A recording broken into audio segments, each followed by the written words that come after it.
Hello, people. Welcome to my channel, Just Talks with Suti. Thank you for taking out time of your busy schedule to be here with me today. We as a nation are being faced with a very important decision that might either be in the best interest of the populace or might affect us in a negative light.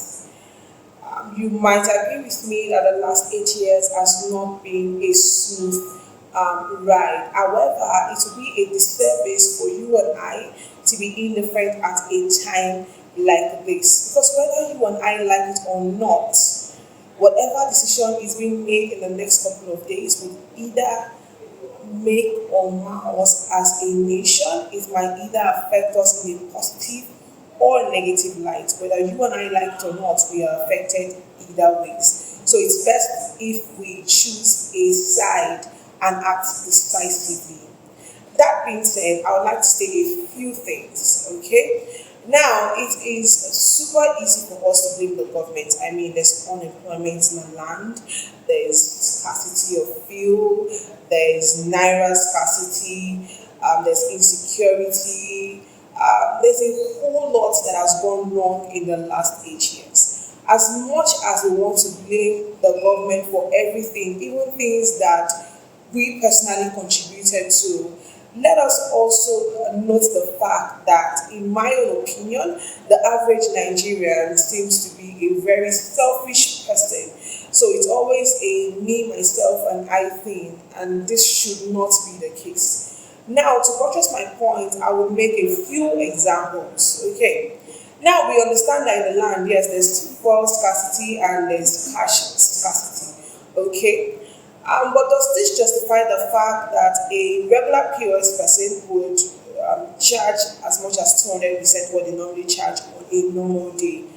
Um, think about it for a minute. I mean, it takes a lot for them to get the cash. But how does that justify the fact that you're charging me excessively for me to get funds? I mean, now in a nation, we are literally buying cash to spend cash. I am grateful for the typical 9 to 5 workers, the 9 to 5 workers like you and I, or the entrepreneurs, or those that decide to help some person move from point A to point B. I am super grateful for those that have decided to use means of transfer or the use of POS to make transactions without asking for cash. I am super grateful for those of us that decided to allow us that do not have cars at the moment to pay for our transport fare by means of transfers. Okay, but that does not negate the fact that we still have those that are so freaking self-centered. So the other day, I was about to board a car to my destination. I mean, it was close of business. And typically, in my usual fashion, I would always ask, "Oh, do you do transfers? Because I don't have cash." Okay, and that's how I've been coming to work for the past 2 weeks or more.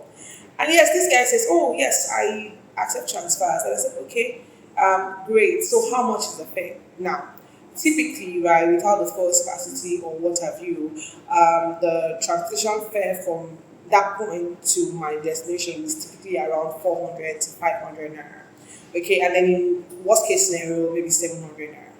But this guy then says 800 naira, and I'm like, okay, I understand false scarcity and all of that.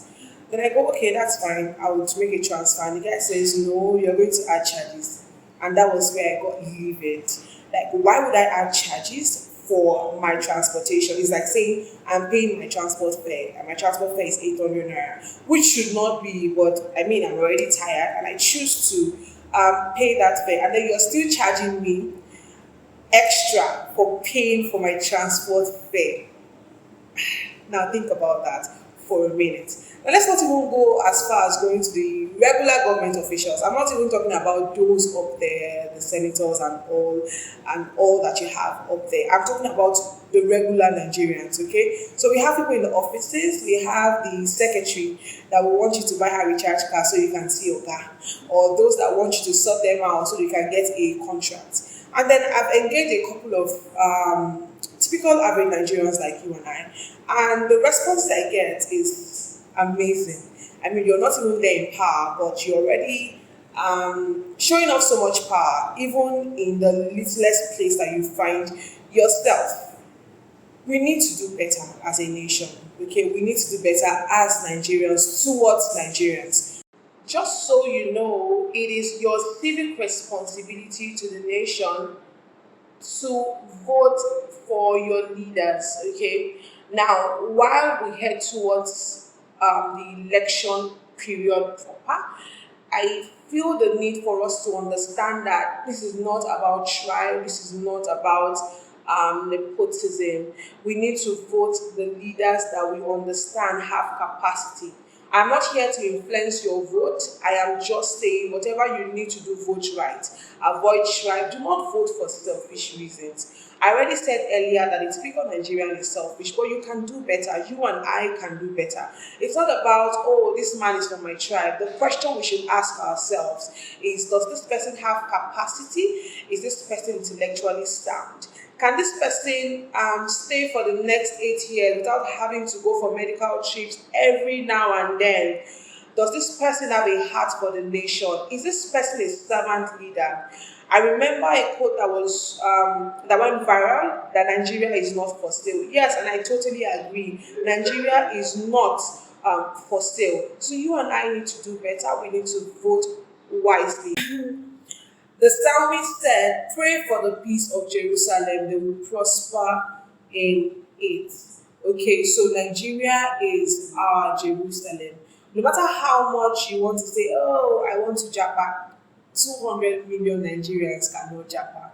And even if you choose to japa, how about your families? How about your relatives? How about your cousins? How about your friends? How about your loved ones? Not everybody will have the opportunity to leave this country.